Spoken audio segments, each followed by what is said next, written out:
Hello, and welcome to another episode of Muprov Musings. This is episode 77.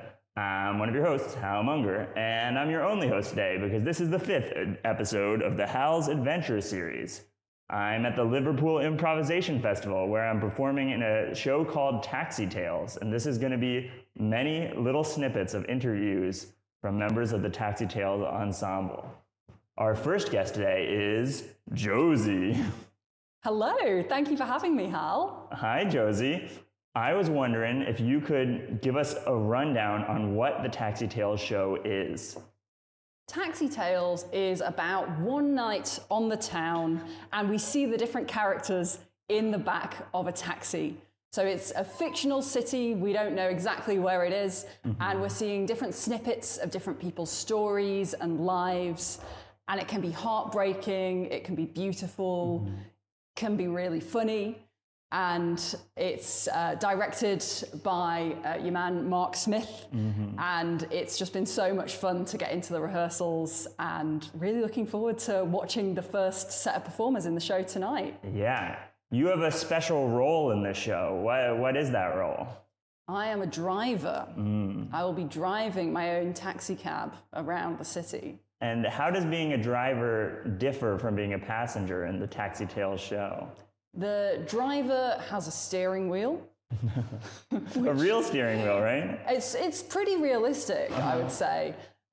You can move it around during the show, so we move it around to show that we're starting a new scene. The driver is asking questions of the person in their taxi, but eventually it becomes a more natural conversation. What did you want to be, a driver or a passenger? What was your... I wanted to be a driver, actually, because the drivers get to do a monologue at the end. And it's quite like you say like big things about life and the universe and the taxi as a microcosm of society. Do you have any way that you approach giving a monologue in the improvised setting? I think it's important to be slow and deliberate. And what Mark was saying in rehearsal yesterday, I found really interesting about starting big and going smaller. So I was trying that out in terms of starting with big statements about humanity. So you see the best and worst of humanity in the back of a taxi cab. And then, you know, as we go along, maybe we'll say, this city is full of posers or whatever. And then, you know, we kind of go from humanity to the city, to the cab, to the passengers, to me. And I like that, getting smaller because you're saying something big about the world, but also something small about yourself and your experiences. Okay, so we're going to follow that progression from big, we're in Liverpool, to smaller, the show, to smaller, your role in the show, and now to Josie. Who are you as an improviser, and what do you bring to the Taxi Tales ensemble? I am an emotional improviser. I love playing characters with big emotions. I've been doing a format, so I run a group in Manchester called Drunk Classics. So it's quite different to this. And it's really fun to get to go in a different direction. A lot of my work has been quite broad comedy and quite big theatrical characters. And, you know, we know what the characters are going to be. So like Pride and Prejudice, I'm going to be playing Wickham on May 9th in Manchester. So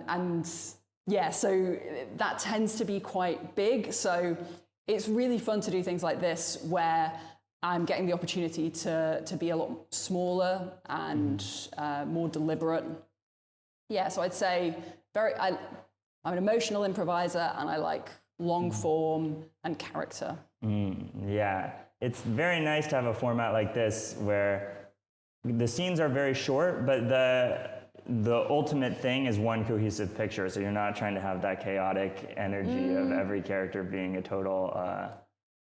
show themselves, which I like. Totally, yeah, making it natural. I saw a show by Mark last year that was genuinely one of the best pieces of improv I've ever seen. It was called Our Wake, so it was an improvised wake or funeral. kind of the party after the funeral. And genuinely, if you'd come to watch it, you would have just thought it was a play. And it wasn't, you know, a lot of improv shows will come in and will say, hey, what's up, clowns? What we're doing today is completely made up on the spot based on your suggestions. You know, very, very broad comedy, which has its place, but it's so much fun to do something that is trying to be true to life. And things I've seen from some of the other performers, Karen yesterday in the rehearsal, she was herself, but she was also a character. You know, it didn't seem like, oh, that's Karen playing a character. It was just like, oh, that's a person that I might meet, you know, and that's something I want to aspire to, is really getting to that stage where people just think you're not acting, you're just being. And hopefully tomorrow will be the moment where you achieve that goal. Exactly. All my 11 years in improv have been leading up to this point. Oh, that's funny. We started at the exact same time. Oh, no way. Yeah. Wonderful. Many, many miles away from each other. Many miles away from each other. I was in Warwick. Would you know where Warwick is? No. So it's in the middle of England. Okay. The Midlands. Did you start in New York? Yes. But not fully in the New York improv scene. I just had a teacher who was running a program at school. Oh, cool. Yeah. All right. Anything else that you want to sneak into your taxi ride before the next passenger gets on board of this interview podcast? If anyone wants to follow Drunk Classics Manchester, all right, or Josie Makes It Up on Instagram, you can find details of my next show, May 9th, Pride and Prejudice in Manchester, Academy 2. We have got 330 seats to fill, so please come and put your bums on. Wow, congratulations on that. I can't wait to see how it goes. All right, welcoming in our next passenger. Bye, Josie. Bye. All right, we've got our second passenger in the cab. Would you like to introduce yourself? Yes, I'll say my name. Adrià Lerma. Quite difficult for an English speaker. Yeah, thank you for the support there. And Adrià, you play a special role in the show. What role are you? It's different than Josie. It is. I'm playing one of the 5-6 passengers we are in the show. And I'm playing 2 characters, so I'm playing twice. How do you go about making different characters? Because that's an interesting thing to do in a show. Yeah, interesting. I kind of like to be playing the opposite of myself as often as I can. I'm gonna talk about the rehearsal we just did today. Okay. I came in as I created my character through the pain of a headache. Energy. Wow. And he was like to the ground, the gravity of the body was like pulling it down to the earth, and just like not looking at anyone and just thinking and just talking. So I decided that the opposite of that would be like a kid.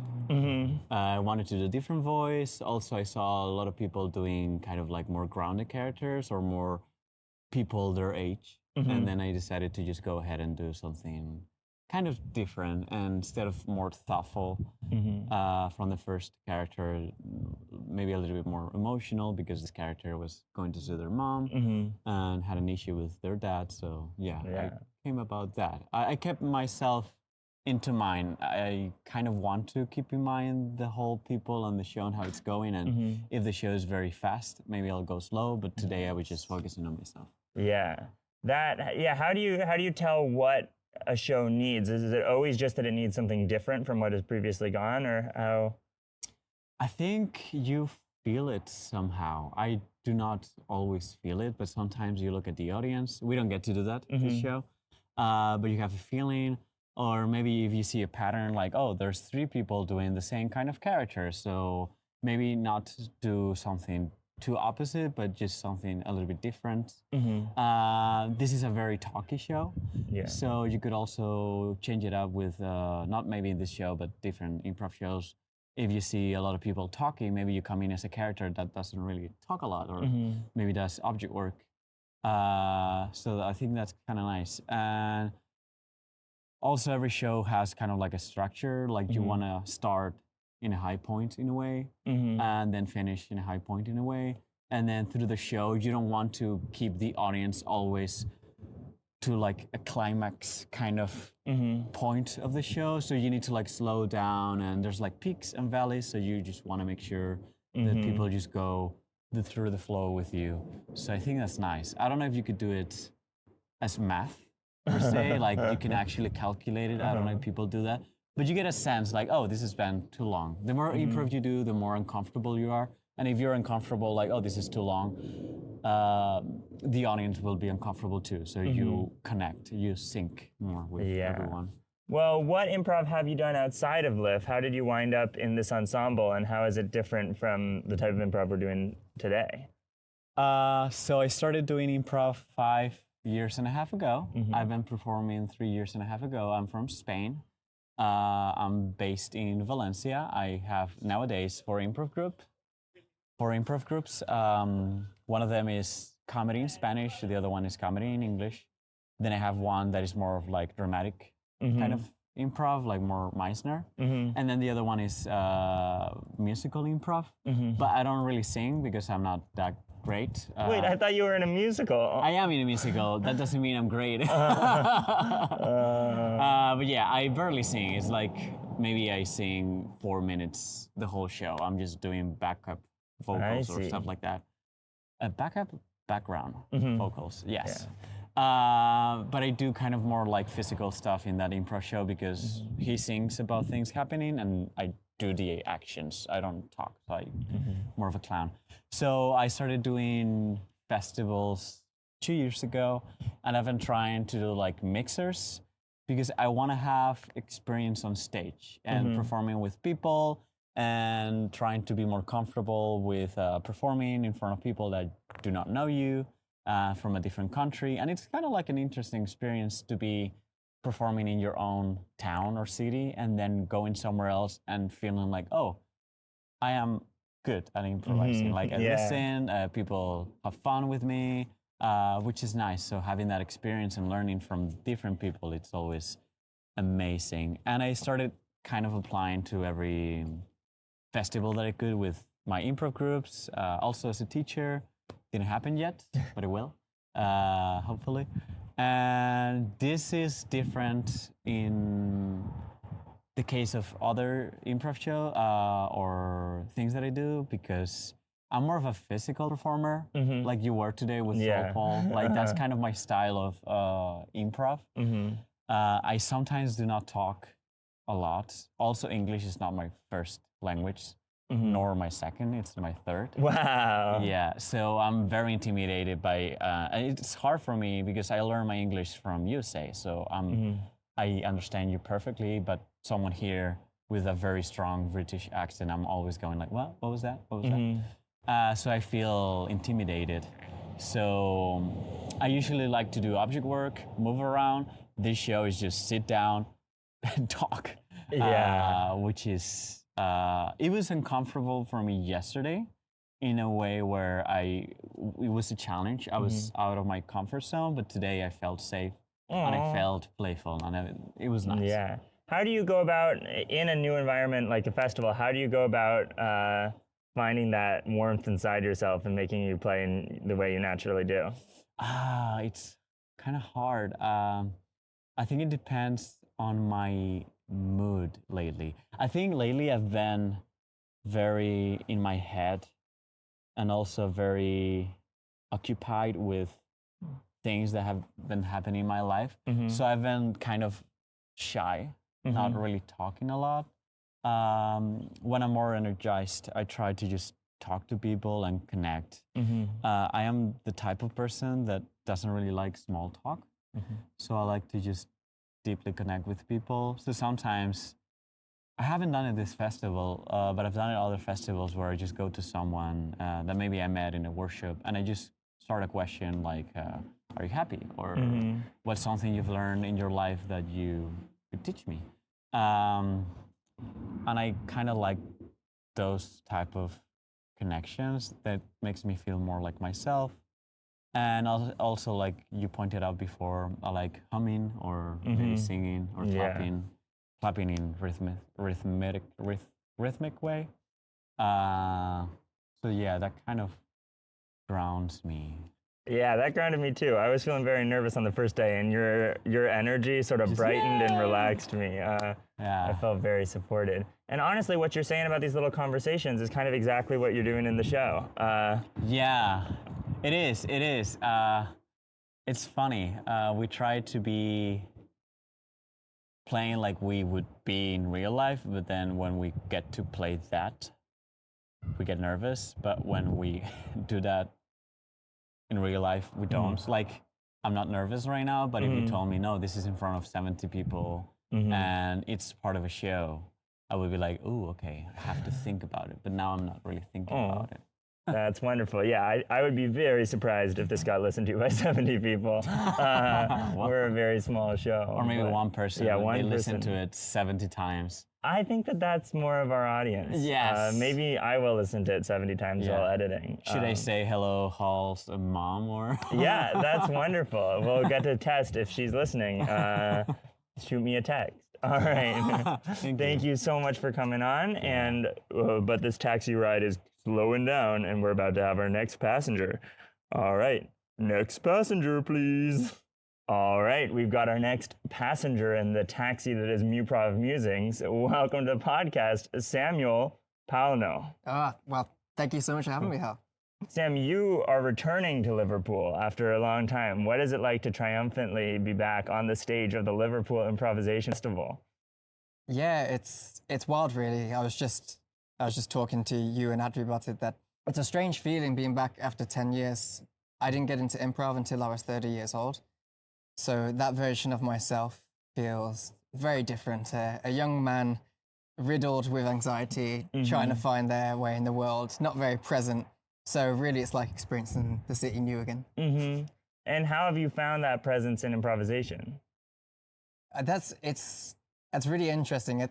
In the UK scene, in improv, in certain circles, it's not too uncommon to find a lot of people that have entered in improv in a very specific way, which is through some kind of life crisis or mental health crisis and getting into it, compared to, since it doesn't have the same visibility, and you reach that point where, a point in your life where you just really want to break out and try something new. But I think it's really been really transformational. It's helped me form new connections. It's helped me understand to be more vulnerable. And I think that's all been a massive change to my life. Have you been feeling that connection in the Taxi Tales ensemble? Oh, definitely. After even the first couple of hours after when we first met yesterday, I just felt so energized by the experience. This is the first ensemble I've ever done. Everyone's embraced it and everyone's listening to each other and working off to each other, and it's just been such an exciting thing to be part of. Yeah, this is also my first time performing in a festival ensemble. And it went from nerves to this feeling of welcomeness and excitedness about what all the other improvisers are doing and bringing. What kind of improv do you do? So the main type of improv I do is musical improv, which is my main focus at the minute. I'm part of a group called Noteworthy that's based in Birmingham in the Midlands. And we've been working on that show for about 2 years now, taking it to Edinburgh Fringe for the first time this year. And I'm also part of a Leeds-based group called Roll of It, where we do a mixture of short form and long form in the same show. That was where it all started for me. It's a very special and close group of friends as well for me in Leeds. So both those two areas have been really great for me. Wow. Yeah. What are you excited or nervous for the Fringe, or how are you guys approaching that? That's a big step. More excited, really. It's a very cool. Almost, I don't have a bucket list, but if I did have, that would be one. I think it's on many people's to perform at Fringe, and it's such a special festival. So to be part of it as a performer as well as a spectator, I'm really excited about. Yeah. But when you were in Liverpool originally, the Liverpool Improv Festival didn't exist, right? No. No, but you were improvising here. It was right at the 10 years. No, I did not get into improvising or acting until about 8 or 9 years after I left Liverpool. Not until I was about 30 years old. I see. Okay. Wow. Well, what kind of lessons are you bringing to the ensemble from your musical background? How does it differ in something that is so conversational based? It's a really interesting question. I think musical listening is such a vital skill for all improv, but it's probably more so with musical improv because you're not only working with your fellow performers, but you're also working with the musician, the musical director. And I think musical improv teaches you to let go of any sort of illusion of control that you have and then just embrace what's happening. Because you can be heading on a scene, you think it's one direction. If the pianist sees something else and starts a song with a different emotional undertone, then you just got to go with it. Our version of the pianist, I would say, is Mark, who's the radio operator for Taxi Tale. So at the beginning of every scene, Mark will come on the radio and tell the driver what passenger they're picking up and from where. And that can kind of influence your character. And then also the driver is in some ways like the pianist as well, and they're asking all these questions. How do you shape your characters as a passenger around those two influences? So in our show, I've found in the past that it's always better to try and avoid any sort of pre-planning, which I think we're all very in tune with, and respond naturally in the moment.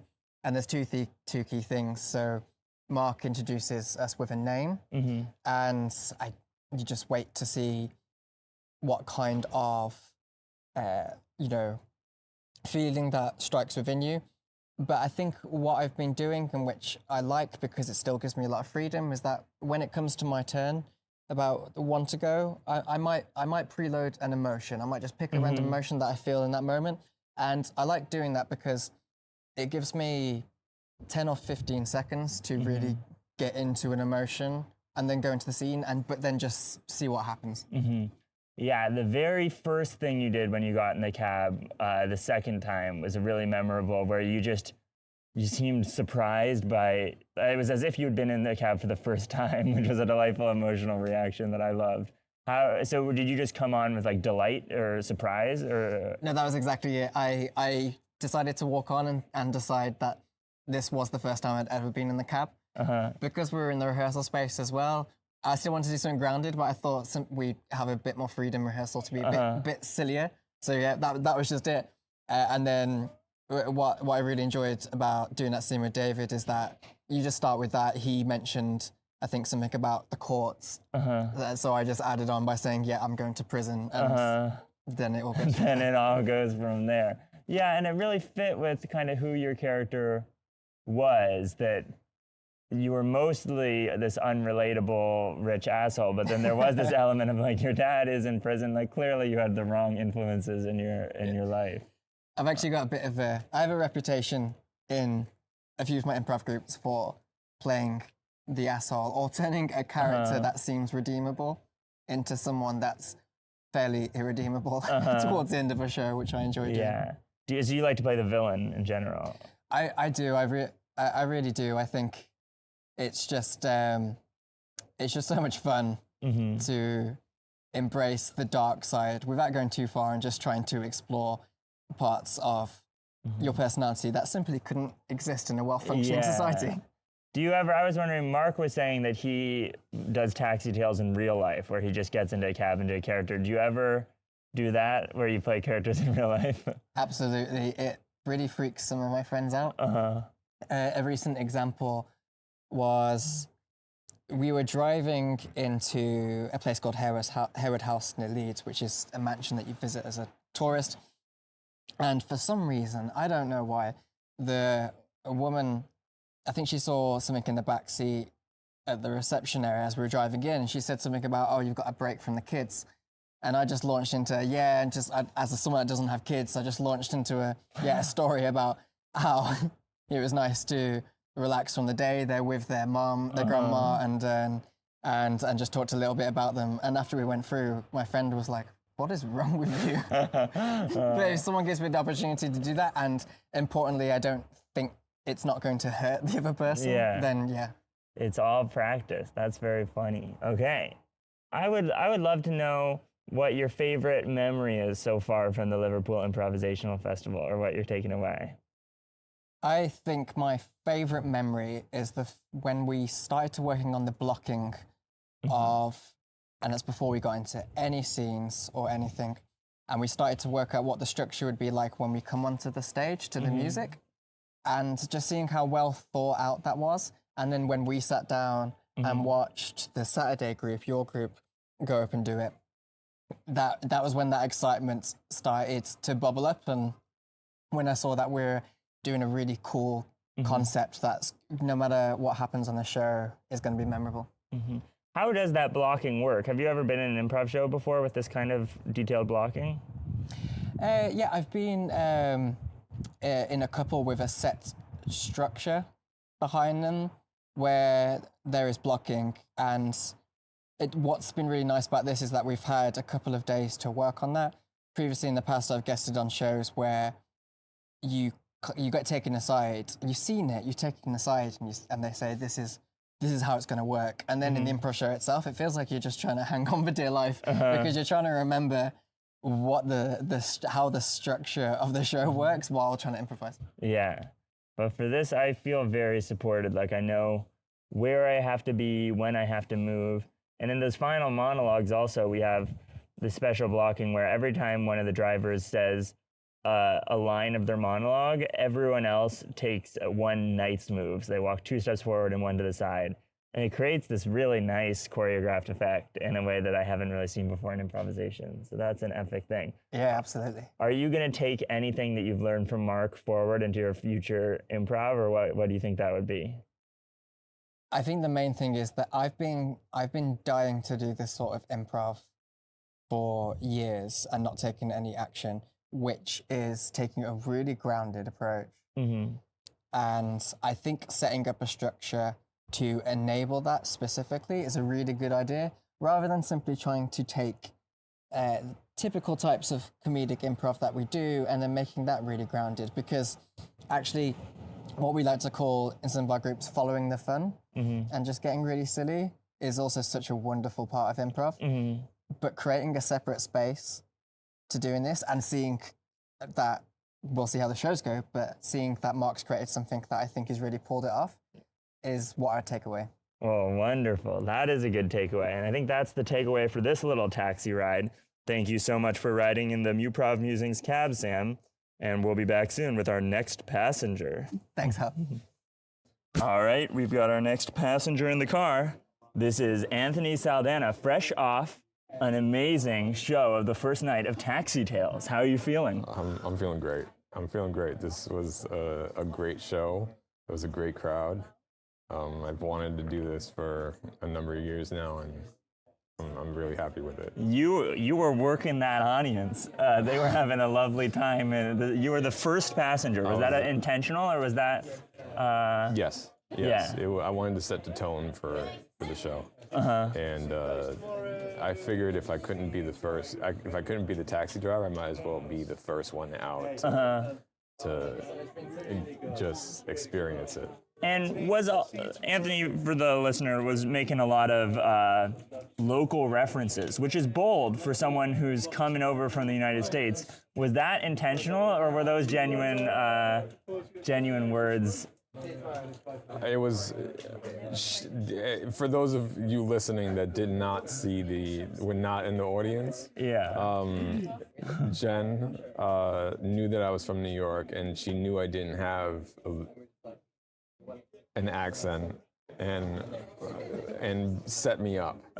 She set me up. She's like, "Where's that accent?" And it gave me an opportunity to. I knew coming into the show that I was not going to try to pull off a European accent. I'm a New Yorker. It's what sets me apart from anyone else in the cast, and I'm just going to bring that out. Yeah. In terms of the references, that was all accidental discoveries, because I didn't even know I made a mistake in the moment. I don't know why they laughed until the show was over. Yeah. For reference, Anthony referred to people from Liverpool as Liverpoolians, which is something I would have done too. Sorry. All right, we'll quiet our voices. Okay. It's a residential area, so maybe just hold the is. microphone a little closer to your. Okay. I went to film school, so Yeah, it's picking you up. I know what I'm doing. Do you feel like you brought the film elements then into the show? I try to not worry about that part of what I do, but it's more like I produce and I direct, so it's more of understanding where a story's going and just kind of exploring what could make the story more interesting. Yeah. Well, that's your second character really felt like it fit in. This time you had a driver who'd already been on for 2 scenes. Right. How did you make your character complement that driver? I wanted to match his weirdness. I wanted my initial I had an idea initially, but I was like, the more fun thing to explore would be, what if a guy got into the taxi that was more weirder than he was? And then I looked down and I noticed the gift, and it just like I knew what I was gonna do, and typically I want to discover things in the moment, but I discovered it as I was looking down and I saw the gift. I'm like, oh. And I guess there are 2 references here. One of them is that there were props in this show. So as your character went on, you would pick up a prop, and that would kind of inform your character. And the other thing is what you wanted to do. What do you do in the show? Right. What'd you do? Oh, for the people that I'm Yeah. sorry.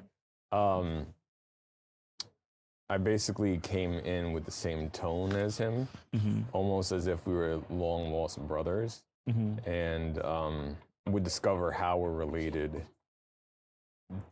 Because I wanted to like familiarity. Yeah. You know, when he said my name, I was like, okay, he doesn't know yet that I know exactly who this guy is.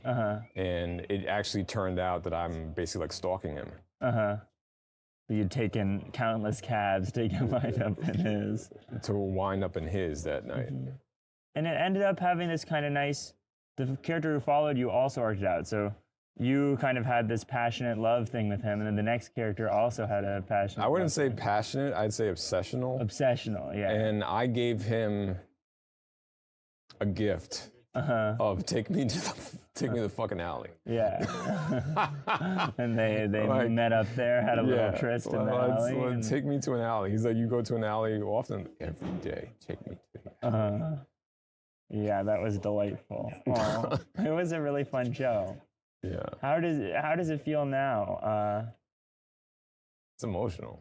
Yeah. It's I didn't want to leave the theater. I was just like, I'm just gonna stay here. And I don't usually, because I'm hungry. I'm very hungry, but I'm not leaving yet, because this, like I mentioned before, I've waited years to do this. Yeah, and what is the convergence of things that's happening in this moment now? Can you ask me that question a different way? Sure. Why is this moment so special? Go back to my filmmaking. It's one thing to be from New York and hit New York's audience, but it's another thing to come across the pond, spend 12 hours in a plane, arrive, meet people, find a connection like you, where we know we're in the same circle before you got here. Yeah. To make the connections, and then to have the challenge of to put on a show in 48 hours. That's the type of improv that I want to do. That's so. This is. Oh, thank you. I appreciate that. Thank you. We've Thank you got for some coming live out. compliments coming in. Yeah, I mean, that's why I spent the thousands of dollars to get here. Yeah, it's all about it. That's beautiful. So, yeah. And plus, who doesn't love British comedy, British drama shows, British, their storytelling is amazing. Yeah, this show is great, and I really think Mark treats it like theater over here. Oh, for sure. The blocking, the set, the fog. I've been doing improv on and off for 13 years. I've never been a part of a show with such technical excellence. And I knew by watching the show last night what the possibilities of today was going to be. Yeah. Because the lighting and the sound was phenomenal this entire weekend. So which I would love to be able to find an opportunity like that in New York. Yeah, it's hard to get. They had spiked all the different taxi chairs, and there was a light coming directly onto each chair from the exact direction that you needed. So whoever's in the cab, they would just be lit up in this beautiful way, and there was a smoke machine. And it really changed how the show worked. Right, and it left the brilliant thing about it from a director's perspective. You're just focus on the scene. You don't have to worry about where you're going to place a chair. Just focus on your character and the relationship. Like, you don't have to worry about everything else because it's taken care of for you. And I want to continue doing more work like this.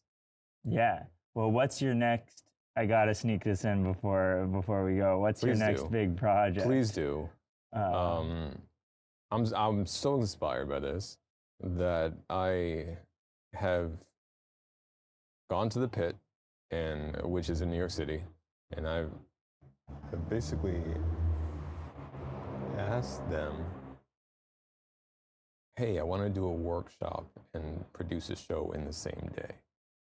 Meet my cast in the same day and put on a show, because I'm tired of applying. Okay, so I'm grateful to be in this festival and have this opportunity, but this opportunity does not happen, but also often based on how much money I have in a bank account. Let's be realistic about this.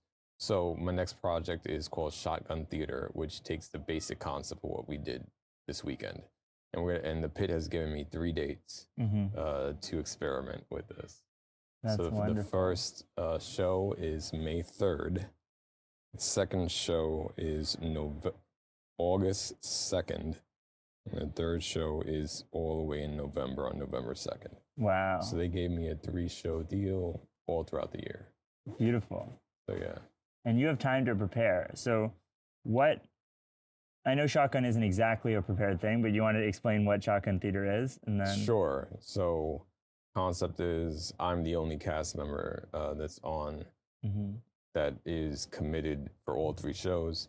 I come in, I get a dream cast who I've never met before until the day of the show. 6 hours before the show, we have a rehearsal for 4 hours to prepare for the show, with cast members that have never met each other. We take a 2-hour break and we do the show at 8 p.m. that night. Beautiful. That's awesome. And if you want to come be I part would of love to, but I'm not in the city. But I can connect you with some people who would be beautiful later in the year. Because I got 2 more dates besides. I would love to get involved. It sounds so cool. If you are available and have the budget. If I'm in the States, I would love to be in a Shotgun Theater show. Like I said, we got one in November, so there's time. So I could also I think it'd be super cool. Like, I think one of the things that excited me about Taxi Tales was we were all meeting and it was all happening, but the level of directorial support that was there was also really cool. And because you have so much time in between each of them, you're going to really be able to have them be sharper. Yeah. And I'm taking care of the producing part of it, but I have a good director that I work with, Benjamin Jones, who is a good guy, and a director too. So yeah. So you're not directing the show. You're in the show. I'm in it. Smart. I can't. I want to enjoy it. So I can't move all the pieces of the puzzle. Yeah. A crowd's walking by.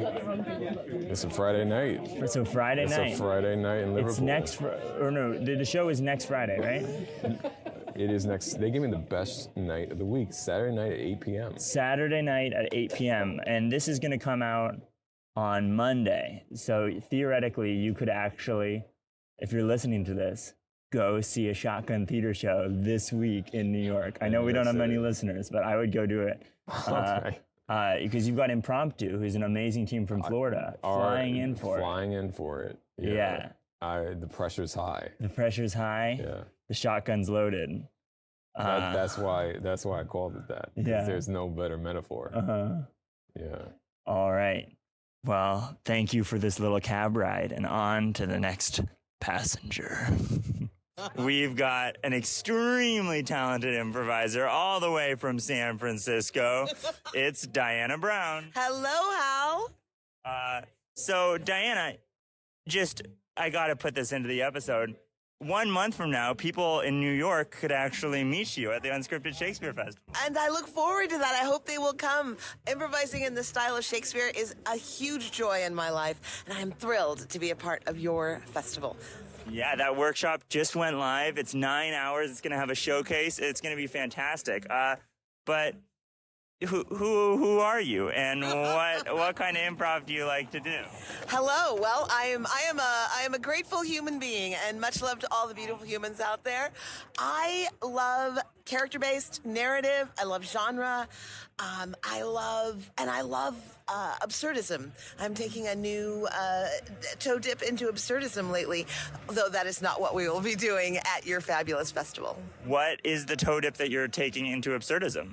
I'm working with an ensemble called The Professionals, and they realized one of their common bonds is that they really love the unusual, the absurd, inspired by playwrights like Ionesco and Beckett. And so we're breaking down some of the tenets of that into a little sample show that they're going to do at an in-games jam, and then with the eye toward improvising a full-length absurdist play.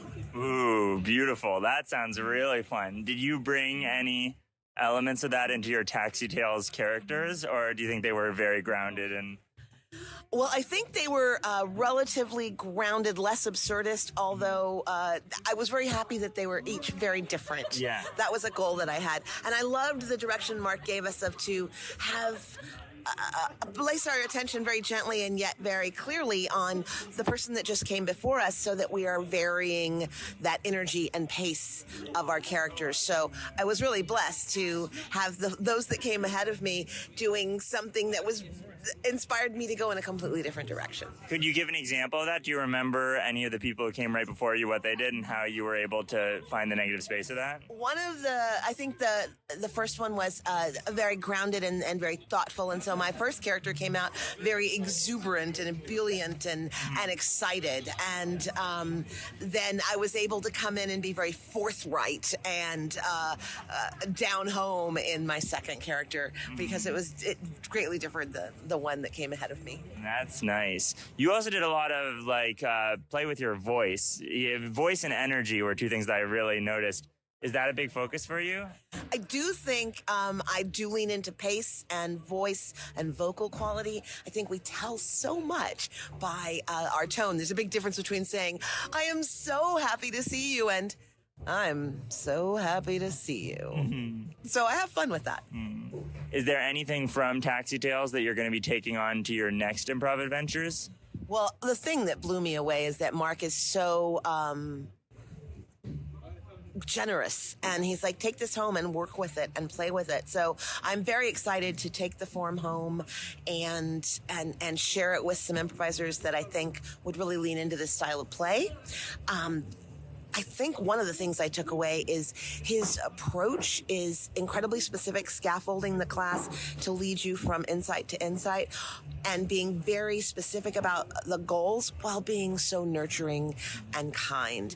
And the patience that we had to employ and the deep listening that we were required to employ. And I like that style of play. It was just a wonderful reminder that improv does not have to be fast and furious.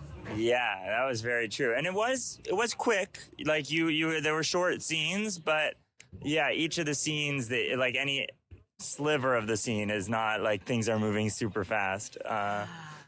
So there's going to be a San Francisco Taxi Tales at some point that people will be able to see. That is my definite goal. My fantasy is I could bring Mark, and his family out to San Francisco and have him, because it's best to get it from the source, to have him do a big workshop with this. However, yes, I definitely plan to put up a production of it at some point. Is there a place where people can find what you're doing or keep up with you, or how does that work? Sure, they can check me out on Instagram at DinahLymBrown3330, and they can also go to DinahLymBrown.com. Wow. Okay, so if you're a listener who is San Francisco based still, a lot of people that I played with are, you could actually do Taxi Tales, or like at least go see Taxi Tales potentially with Diana and whoever ends up being in that show, and maybe even with Mark Smith himself. So that's an amazing thing. No promises there. It's just my dream. It's just a dream. But it's still, yeah. Have you ever done that where or do you think that you'll do that going forward, where you'll gift a format to the people who you work on it with? Oh, I hope so. I just did one based in North Beach in San Francisco, focusing on the Beat generation, and I loved doing it. And I really hope that the folks I got to do it with will take that somewhere and share it. That's beautiful.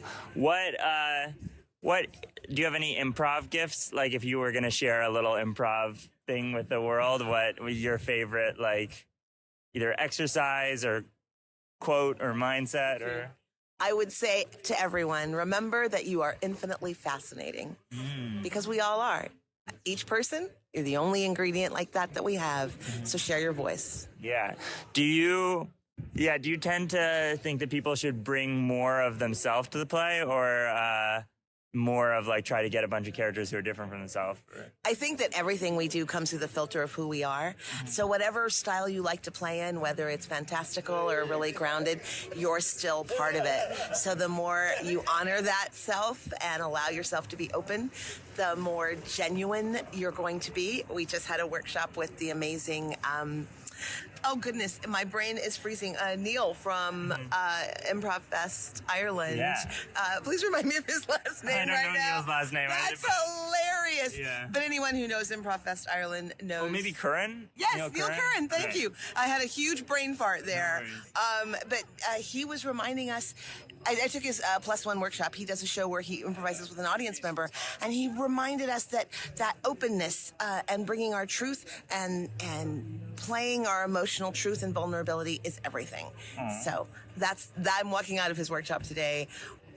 A, embarrassed that I forgot his last name, and B, really excited to continue to focus on bringing that to my play. Aw, that's beautiful. All right. Well, this little ride in the taxi is coming to its close. Is there anything else that you want to try to sneak in there from just like a favorite memory or an experience from this time that will stay with you? How absolutely stunning Liverpool is, how terrific the people are, and how beautifully produced the Liverpool Improv Festival was. Ooh, so you heard it here, folks. If you can, Liverpool Improv Festival will be back for its 4th year in 2026. And you could be back for that 4th year as well. Yeah. Let's give Hal some love, everybody. If you're listening, he can't hear you, but give him a round of applause. Aw, thank you, Diana. All right, this is coming up to your stop. Have a lovely trip back home. Bye, Hal. Bye, Diana, and I'll see you in 1 month. Aw. At the end of each show of Taxi Tales, you hear the gentle voice of Mark Smith saying, calling all cars, come in.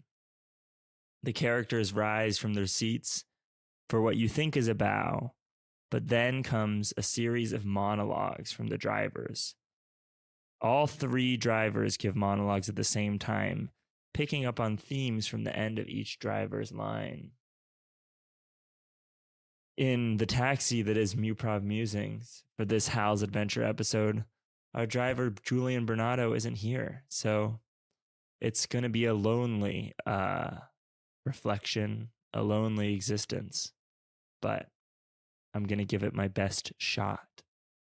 Hosting a podcast every week, really like driving a cab. You hear individual stories and are given a brief window into many different lives, different philosophies. The only difference is that you don't really get anywhere at the end of the ride. You're not in a physically different location. You haven't helped someone along the way to their journey. But in some cases, there is a journey that you go on with these people. that experiential journey. How each of us came to this festival with a totally different background, totally different set of goals, and a totally different experience. But for this brief ride, we all had a shared encounter. Encountering Everin for the first time, I was nervous. This was my first festival ensemble that I'd been a part of. And the gentle, nurturing environment of the Liverpool Improvisation Festival really assuaged those worries. Everyone that I encountered there was extremely kind and genuinely interested in finding connection and seeing the good parts of each other. I didn't feel any sense of competition, but rather a sense of excitement to learn from a wonderful group of people. People may not end up listening to this podcast. That's often the case with an episode of Muprov Musings.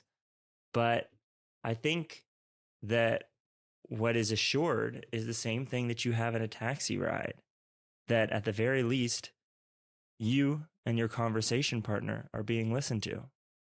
And who knows, I may get a text from my mom, as Adrià said.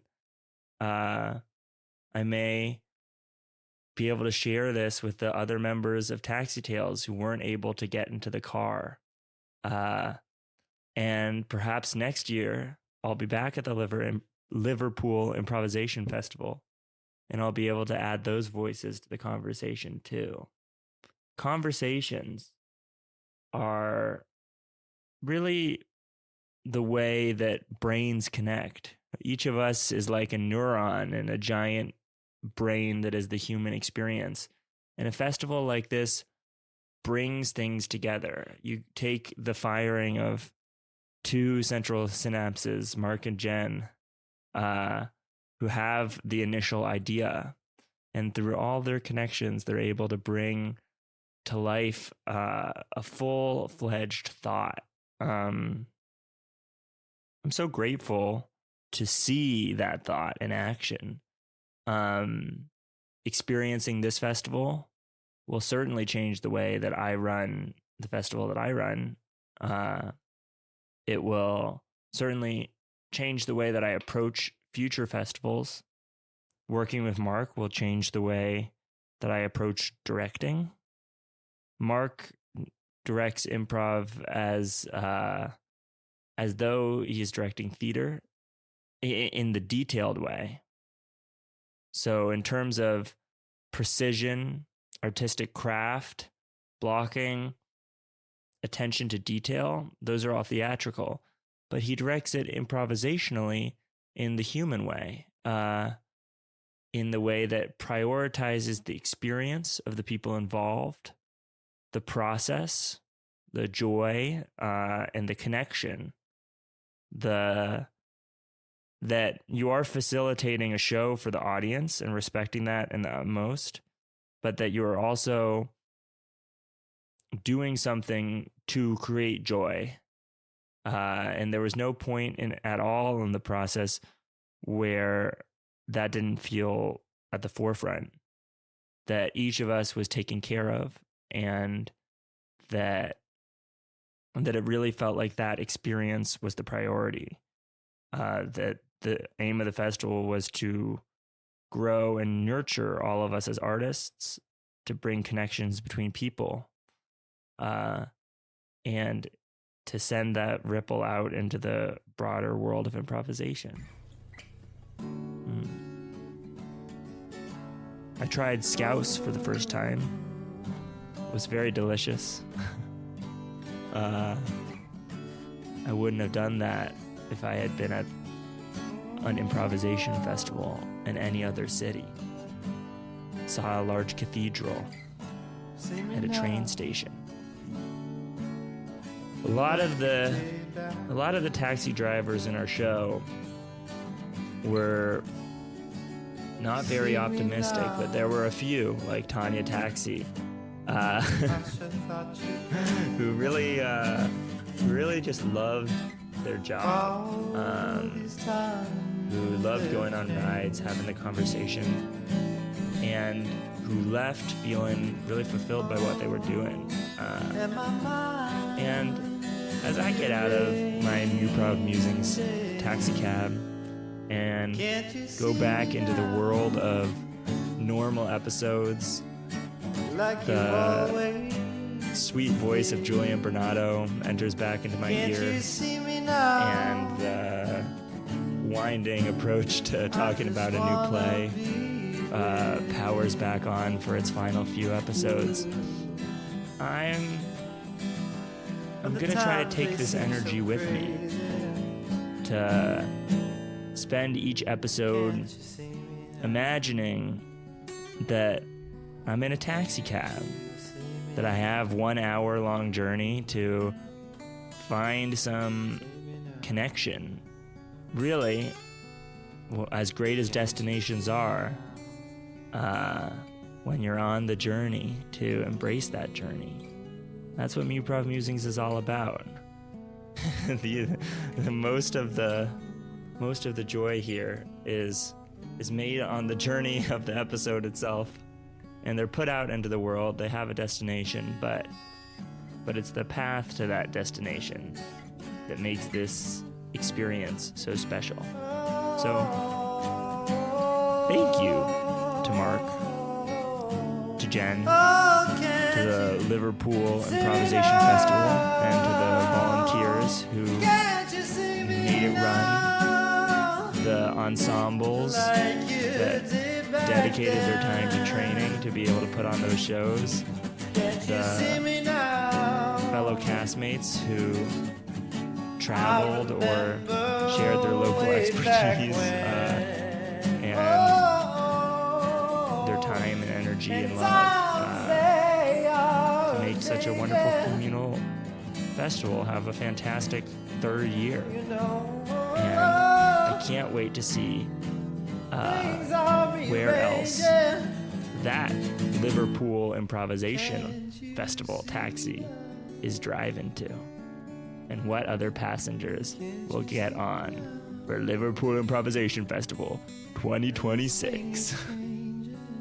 This has been Muprov Musings.